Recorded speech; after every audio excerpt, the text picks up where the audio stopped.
Salut, c'est Thomas du site gagnoparisportif.com, ravi de te retrouver aujourd'hui pour ce nouvel enregistrement dans lequel on va voir l'intérêt d'avoir une liste blanche dans tes paris sportifs. Alors, avant de commencer, pense bien à t'abonner à la chaîne, ça te permettra de recevoir une notification à chaque fois qu'il y a une nouvelle vidéo ou un nouvel enregistrement qui sort. Et comme ça, tu louperas absolument rien du tout, tu recevras tous les prochains conseils. Alors, la liste blanche, qu'est-ce que c'est ?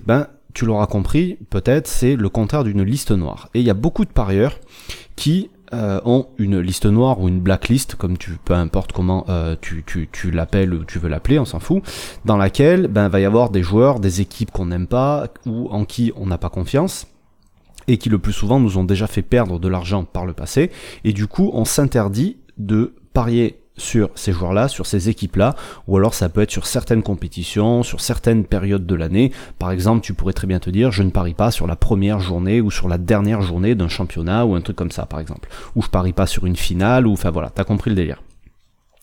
Et donc, si aujourd'hui on arrive à avoir une liste noire, pourquoi pas réfléchir aussi à l'inverse et se dire, ça serait pas forcément illogique d'avoir une liste blanche avec dans cette liste des équipes à suivre qui sont souvent mal cotées par les bookmakers, donc mal cotées c'est-à-dire que dans le bon sens si tu veux, elles sont trop bien cotées et en fait c'est le bookmaker qui fait une erreur parce qu'il y a des paramètres qui apparemment ne ressortent pas, alors que quand on étudie en profondeur un petit peu ces équipes ou ces joueurs, on s'aperçoit qu'elles sont sous-estimées et donc ça peut nous donner l'occasion de faire des paris qui vont être intéressant. Alors, j'ai quelques exemples à te donner et tu pourras aller les vérifier en utilisant le site Odds Portal qui est un comparateur de cotes sur lequel quand tu tapes le nom de l'équipe ou le nom du joueur, tu vas pouvoir retrouver tout l'historique des derniers matchs et remonter et regarder les cotes pour certains types de paris. Et donc, moi par exemple, dans une liste blanche, j'aurai l'Atlético Madrid au foot. Pourquoi l'Atlético Madrid ? Tout simplement parce que c'est une équipe qui finit depuis des années maintenant dans les 3 premiers du championnat d'Espagne.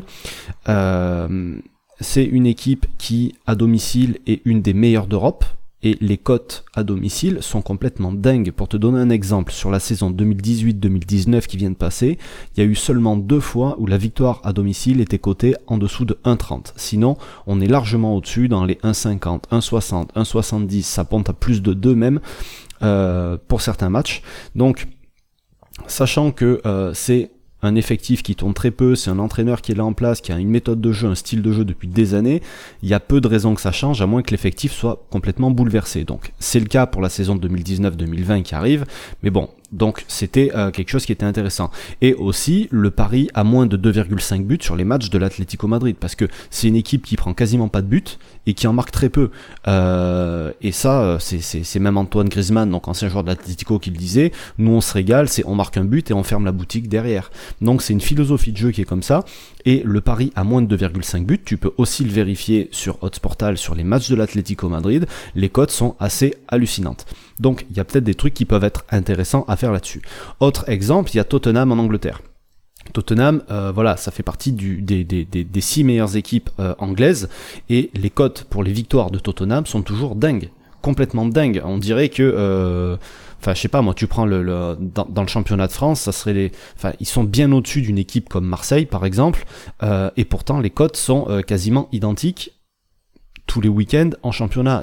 Pour moi, il y a un problème à ce niveau-là, et c'est des trucs qui peuvent être intéressants à suivre. En tout cas, pour moi, ça fait partie de ma liste blanche. Il y a eu aussi Wolverhampton, donc l'équipe promue qui a cartonné l'année dernière en première ligue, qui a des cotes aussi à domicile en tout cas, qui avait des cotes qui étaient hyper intéressantes sur les victoires. Après je vais pas te donner plus d'exemples que ça sur le foot, mais t'as le même truc au tennis. Je l'avais eu, donc maintenant j'ai arrêté de parier sur le tennis, mais j'avais eu l'exemple sur le double au tennis avec la paire Cabal-Farah qui a commencé à exploser il y a quelques années maintenant, et qui avait des cotes dingues à chaque fois sur la victoire dans leur match. Et tous les ans au tennis par exemple, il y a des joueurs qui sont en train d'éclore ou qui sont dans des années où ils sont en train de confirmer, et c'est pas encore des top joueurs, mais qui peuvent avoir des cotes qui sont super intéressantes et vraiment intéressants à suivre. Donc tout ce que je te dis là, je suis vraiment pas en train de te dire qu'il faut prendre des équipes que tu as sur ta liste blanche et parier systématiquement tel truc. Non, mais il y a des infos, il y a des statistiques et des faits qui sont avérés, en tout cas par le passé qui étaient avérés, qui peuvent être intéressants à suivre, qui peuvent être intéressants pour tes paris sportifs. Donc, il faut pas, voilà, comme je te dis, il faut vraiment pas systématiser la chose. Il faut pas dire, bon, mais tous les week-ends, je vais parier une victoire de l'Atlético. Tous les week-ends, je vais parier de l'Atlético à moins de 2,5 buts. C'est pas du tout ce que je suis en train de te dire. Mais en gros, si tu veux avoir une liste comme ça et surveiller un petit peu toujours les mêmes choses, ça revient presque à se spécialiser que sur certaines équipes. D'ailleurs, c'est pas une très mauvaise idée. Imagine, tu as 10 équipes ou 10 joueurs dans ta liste blanche. Tu vas suivre que ces 10 personnes-là ou ces 10 équipes-là, et point barre, plutôt que d'analyser 5 championnats avec 20 équipes à chaque fois, où tu vas avoir à moitié des infos sur chaque équipe ou sur chaque joueur.